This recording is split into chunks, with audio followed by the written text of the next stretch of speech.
Epilepsy.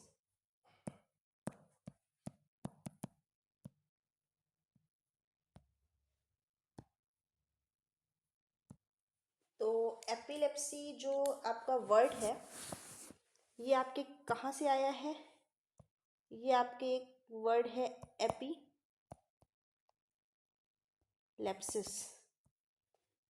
जिसका मतलब होता है सीजर। ये यहाँ से आया है। अब आपने इससे रिलेटेड कई टर्म्स पढ़े होंगे, जैसे कि आपका एपिलेप्सी हो गया, या फिर आपने एक टर्म पढ़ा होगा ट्रिमर्स। एक टर्म आपने पढ़ा होगा कन्वल्जन। एक टर्म आपने पढ़ा होगा फिट्स, और एक टर्म आपने पढ़ा होगा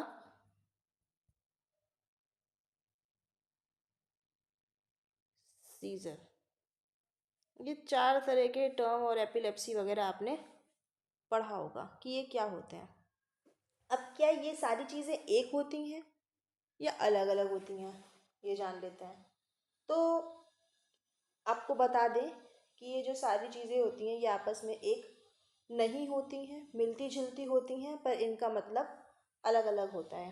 तो कैसे, क्या होता है आखिर? तो ट्रिमर मतलब होता है लोकल पार्ट में जर्क होना, लोकल पार्ट में जर्किंग होना, वो कहलाता है आपका ट्रिमर्स। जैसे कि कांपना, जैसे कि हाथ क्या होते हैं किसी के कप कपाते हैं, वो होते हैं ट्रिमर्स। कन्वर्जन फिट्स क्या होते हैं? ये एबनॉर्मल जर्किंग मूवमेंट होते हैं, और इसमें कॉन्शियस प्रेजेंट भी हो सकती है और एब्सेंट भी हो सकती है। ये क्या होते हैं? एबनॉर्मल जर्किंग मूवमेंट होते हैं। कहाँ की? पूरी बॉडी की। कॉन्शियसनेस प्रेजेंट भी हो सकती है और एब्सेंट भी हो सकती है, दोनों बातें हो सकती हैं इसमें। ठीक है, तो ये तो आपका हो गया कन्वर्जन के बारे में बात। नेक्स्ट बात कर लेते हैं हम लोग सीजर की। तो इसमें ये भी क्या होता है, ये एबनॉर्मल जर्किंग मूवमेंट होते हैं। इसमें कॉन्शियसनेस हमेशा क्या होती है? ऑल्टर्ड होती है। क्लियर? और आपका जो ये एपिलेप्सी है ये क्या है? तो एपिलेप्सी आपका क्या है? Repetitive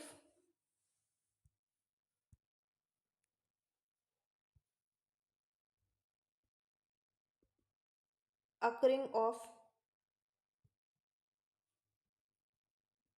seizure is called as epilepsy.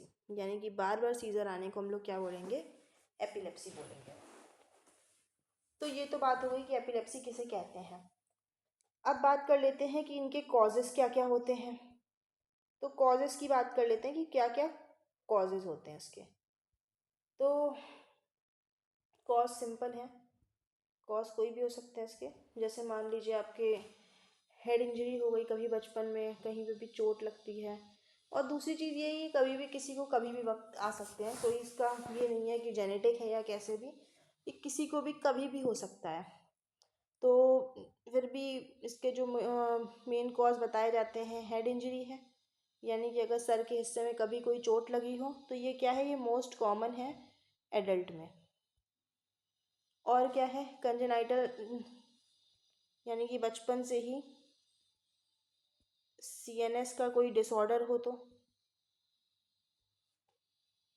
कभी हाई ग्रेड फीवर आया हो तो भी एपिलेप्सी आने के चांसेस रहते हैं। इन्फेक्शन हो कहीं,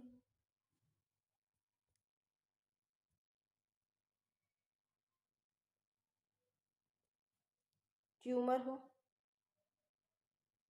हाइपोक्सिया हो, या फिर हाइपोग्लाइसीमिया हो, तो ये क्या हो सकते हैं? सीजर आ सकते हैं। अब बात कर लेते हैं हम लोग क्लासिफिकेशन की इसके।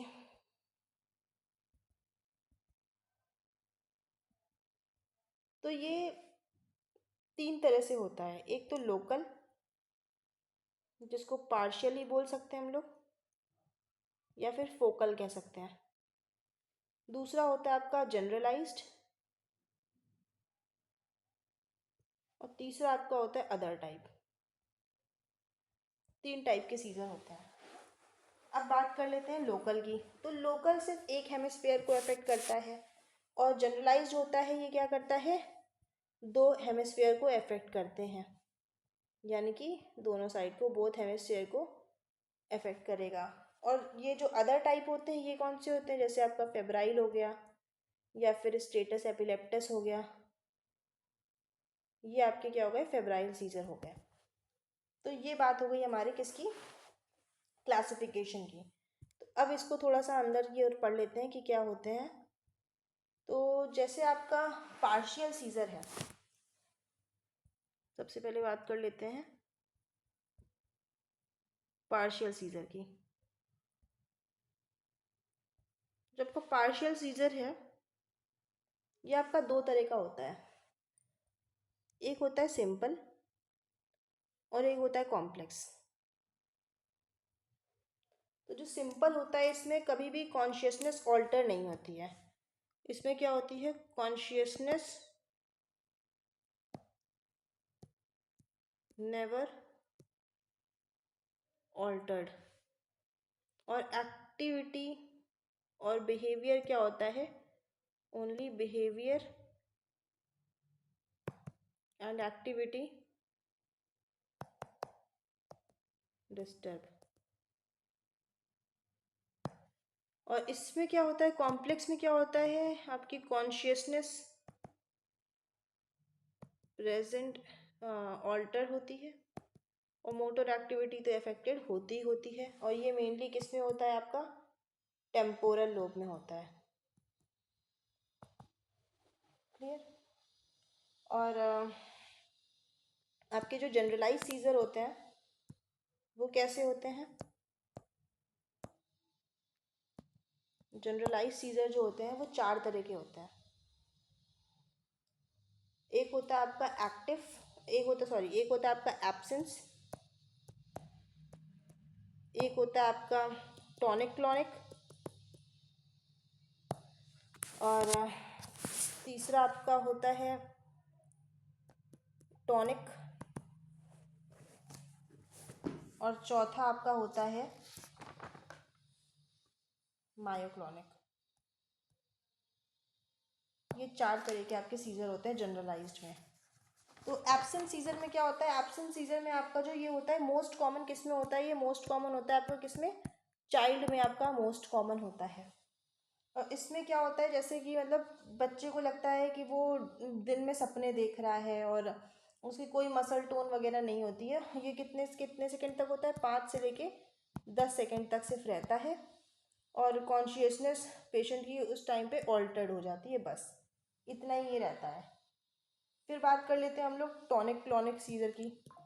तो जो आपका टॉनिक और क्लॉनिक सीजर है, इसमें क्या होता है, इसको हम लोग बोलते हैं ग्रैंड माल सीजर। इसी को हम लोग क्या बोलते हैं, ग्रैंड माल सीजर। अब ये ईसीटी से भी प्रोड्यूस करे जाते हैं। इसमें 5 स्टेज होती है। नंबर 1 होती है आपकी ऑरा स्टेज। इसमें ऐसा लगता है ऑल फैक्ट्री हेलुसिनेशन होता है इसमें। क्लियर। इसमें सबसे पहले क्या आती है, स्मेल आती है पेशेंट को। फिर क्या होता है, पेशेंट क्या होता है, अनकॉन्शियस हो जाता है, 5 से 10 सेकेंड के लिए अनकॉन्शियस हो जाता है।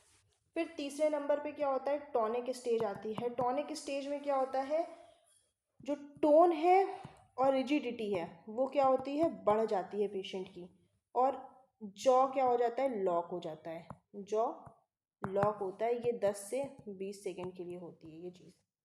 फिर आती है आपकी क्लॉनिक स्टेज। क्लॉनिक स्टेज में क्या होता है, रिदमिक कॉन्ट्रैक्शन और रिलैक्सेशन होता है, यानी कि इसमें जर्किंग मूवमेंट होते हैं, और ये किससे कितने रहता है, 20 से 30 सेकेंड के लिए रहता है। फिर आपकी लास्ट स्टेज आती है, वो है आपकी रिकवरी।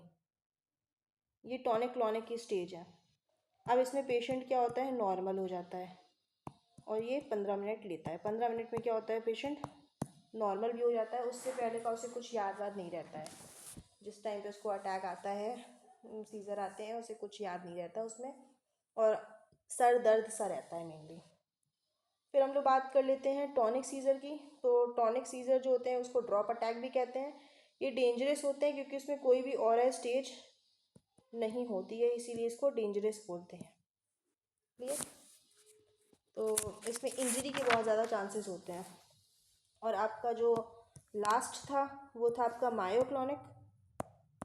इसमें क्या होता था, मायोक्लोनिक में मसल्स का रिदमिक कॉन्ट्रैक्शन और रिलैक्सेशन होता है, और बिना ऑरा के कॉन्शियसनेस होता है। और इसमें क्या होता है, सडन इंक्रीज होती है, क्या मोटर एक्टिविटी क्या हो जाती है, सडन इंक्रीज हो जाती है आपकी मोटर एक्टिविटी। क्लियर। तो ये हो गए आपके क्या, सीज़र के टाइप पूरे। और बाकी आपका जो है फेब्राइल सीज़र है। तो फेब्राइल सीज़र आपको क्या होता है, फेब्राइल सीज़र आपका देखा जाता है बच्चों में। और क्यों देखा जाता है, क्योंकि हाई ग्रेड अगर फीवर हो जाता है तो ये आ जाता है, और इसमें क्या देते हैं, PCM IV दे सकते हैं। और स्टेटस एपिलेप्टस जो होता है उसमें क्या होता है, स्टेटस एपिलेप्टस में क्या होगा, आपकी ऑरा स्टेज आएगी, फिर अनकॉन्शियस होगा, फिर टॉनिक होगा, और फिर क्लॉनिक होगा। और टॉनिक क्लॉनिक सीज़र जो है आएंगे साइमल्टेनियसली बिना रिकवरी के। रिकवरी इसमें क्या होगी, रिकवरी स्टेज इसमें नहीं आती है। ये इसका एक डिफरेंस है। और ये मोर देन कितने सेकंड के लिए होगा, 30 सेकंड के लिए। क्लियर। तो ये बात हो गई आपकी इसकी। अब डायग्नोसिस में क्या है, डायग्नोसिस में इसका बेस्ट जो डायग्नोसिस है वो क्या है, डायग्नोसिस आपका बेस्ट है EEG यानी कि इलेक्ट्रोएन्सेफेलोग्राफी, इसका बेस्ट डायग्नोसिस है। और बाकी हिस्ट्री कलेक्शन और MRI वगैरह तो करेंगे ही करेंगे। और जो इसका ट्रीटमेंट है वो है सबसे पहले फेंटोइन देंगे, सोडियम वैल्पोरेट देंगे,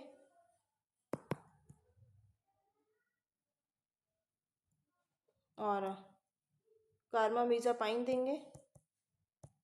लेकिन कार्बामेज़ापाइन एक्सेप्ट एब्सेंस सीज़र में ये नहीं देंगे, क्योंकि ये क्या करता है, WBC काउंट को कम करता है। और MgSO4 देते हैं एक्लेम्शिया में, दो सीज़र को रोकने के लिए ही देते हैं। क्लियर। तो ये सारी चीज़ें आपकी क्या हो गई, कुछ ट्रीटमेंट हो गया सीज़र के लिए। और जो सोडियम वैल्पोरेट है वो आपकी ड्रग ऑफ चॉइस है एब्सेंस सीज़र के लिए, ये एब्सेंस सीज़र में ही दिया जाएगा। तो ये आपका क्या हो गया, मैनेजमेंट हो गया। अब नर्सिंग रोल क्या क्या होगा, अगर सीज़र आएंगे तो सबसे पहले क्या करना है, पेशेंट का एयरवे ओपन करना है। और उससे ही पहले क्या होना चाहिए, सेफ्टी होना चाहिए, सेफ्टी का सीन देखना चाहिए।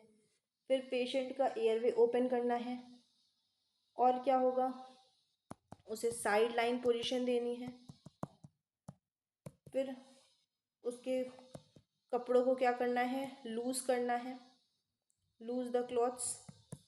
और ऑब्ज़र्व करना है, सिर्फ आपको उससे कोई छेड़छाड़ नहीं करनी। साइड लाइन पोजीशन के बाद आपको क्या करना है, सिर्फ उसे ऑब्ज़र्व करना है। नेवर रीस्ट्रेन, कभी भी पेशेंट को क्या करना है, रीस्ट्रेन नहीं करना है। तो ये बात हो गई आपकी सीज़र के रिगार्डिंग। तो आज 2 टॉपिक कंप्लीट हो गया आपका, RTA हेड इंजरी और आपका ये एपिलेप्सी, ये टॉपिक कंप्लीट हो गए। कल से हम लोग पढ़ेंगे माइस्थीनिया ग्रेविस, और एक टॉपिक हम लोग और पढ़ेंगे डीमाइलिनेशन डिसऑर्डर, जिसमें हम लोग मल्टीपल स्क्लेरोसिस और गुइलेन-बारे सिंड्रोम को साथ साथ पढ़ेंगे। तो ये 3 डिजीज़ कल करेंगे। कल हो सकता है, कोशिश होती है कि कल बोर्ड पे सामने पढ़ाते हैं तो ज़्यादा इफेक्टिव रहता है, और अगर नहीं होता तो इसी पे हम लोग क्लास कंटिन्यू करेंगे। सो प्लीज़ हमारे चैनल के साथ साथ बने रहिएगा। Thank you so much.